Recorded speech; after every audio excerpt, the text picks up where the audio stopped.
No matter where I go across the country, one of the fugitives I'm asked about most is Dudley Forbes. We've profiled him 4 times. And every time we air his case, people are fascinated by the way he stalked and terrorized his ex-girlfriend, Lorna, a woman who's been living in hiding ever since Forbes went off the deep end. And when we aired his case again last July, no one expected the wild ride that would follow. Police say for months, Forbes terrorized Lorna. She would move. He would find her. She would change her phone number. He would trace it. Forbes eventually found Lorna at a Toronto nightclub, and on September 17, 1994, police say Forbes opened fire.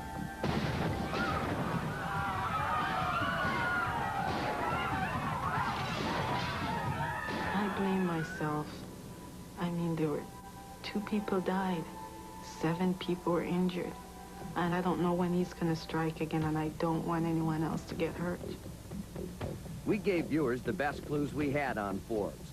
A Canadian citizen, he was a smooth talker with a distinctive Jamaican accent. He also had a receding hairline and a scar on his ankle.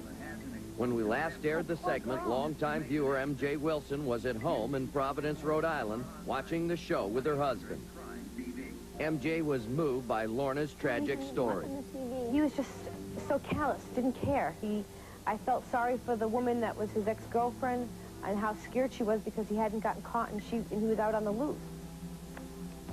Just 2 weeks later, on August 1st, MJ was working at her job here at Church Travel when a man going by the name of Vincent Dixon came in. He said he was a Canadian citizen, but he wanted to fly to London without having to stop in Canada on the way. Oh, I'm sure that's possible, yeah.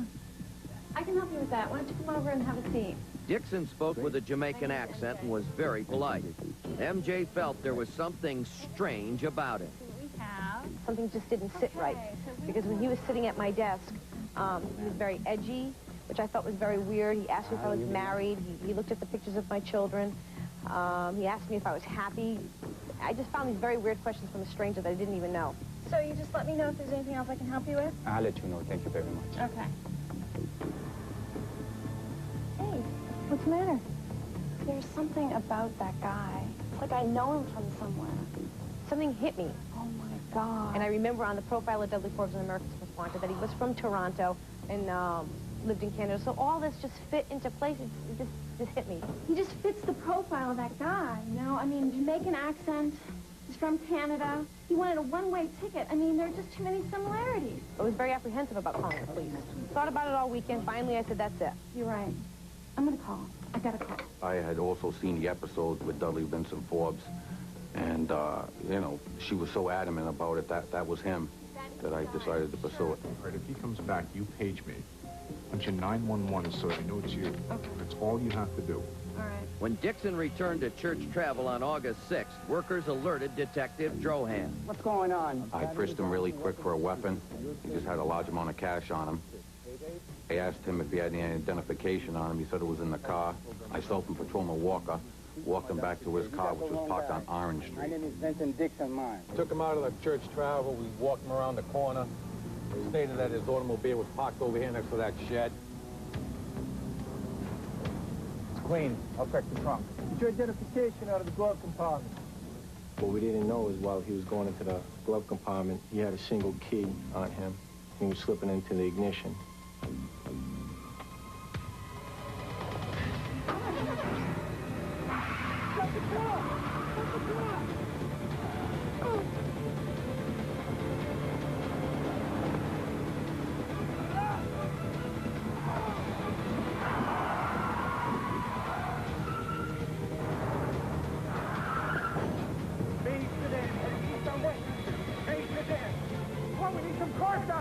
Just total bedlam. It was 12:30 in the afternoon. There was thousands and thousands of people walking downtown. Never saw anybody drive like that. He was definitely out of his mind.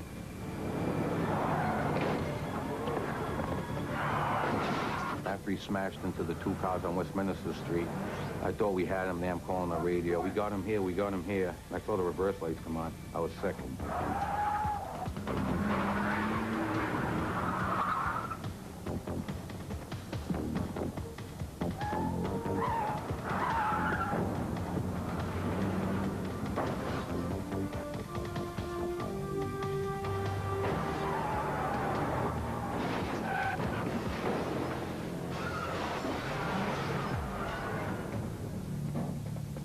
I couldn't believe that he would leave this kind of carnage behind and not stop to help.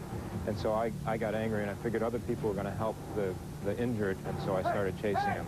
You! Stop! Come back here! Hey! Hey! Hey! Stop! Stop! Stop!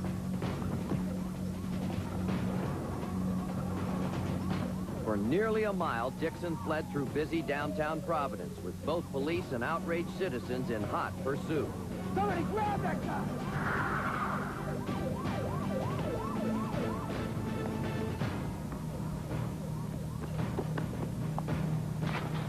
Freeze! Stop right there!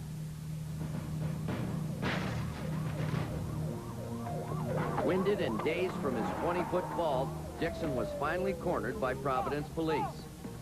The cops were confident they had their man. He fit the profile perfectly. He looked like Forbes, was a Canadian citizen with a Jamaican accent, and even had a scar on his ankle. But Dixon refused to acknowledge he was really Dudley Forbes. So police faxed his fingerprints to Toronto. 2 hours later, they got their reply. But it wasn't what they expected. The man they had apprehended was not Dudley Forbes. Police had the wrong man. And the man they arrested wasn't even really named Vincent Dixon. His real name was Anthony Patterson, but he was hardly an innocent victim of mistaken identity. In the final twist to this bizarre capture, police learned Patterson was a Canadian fugitive on the run for murder. 12 people were injured during Patterson's wild ride through downtown Providence. Miraculously, none of them seriously.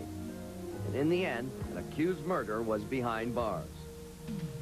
Oh my God, I can't believe I actually caught a murder, that he actually did commit a murder, this person. He wasn't Forbes, but he was someone else that committed a murder. But yes, I feel like I contributed because we got a murderer off the street.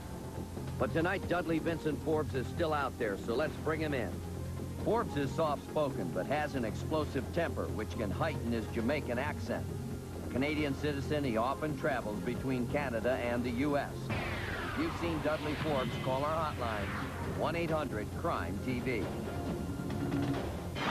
Coming up next,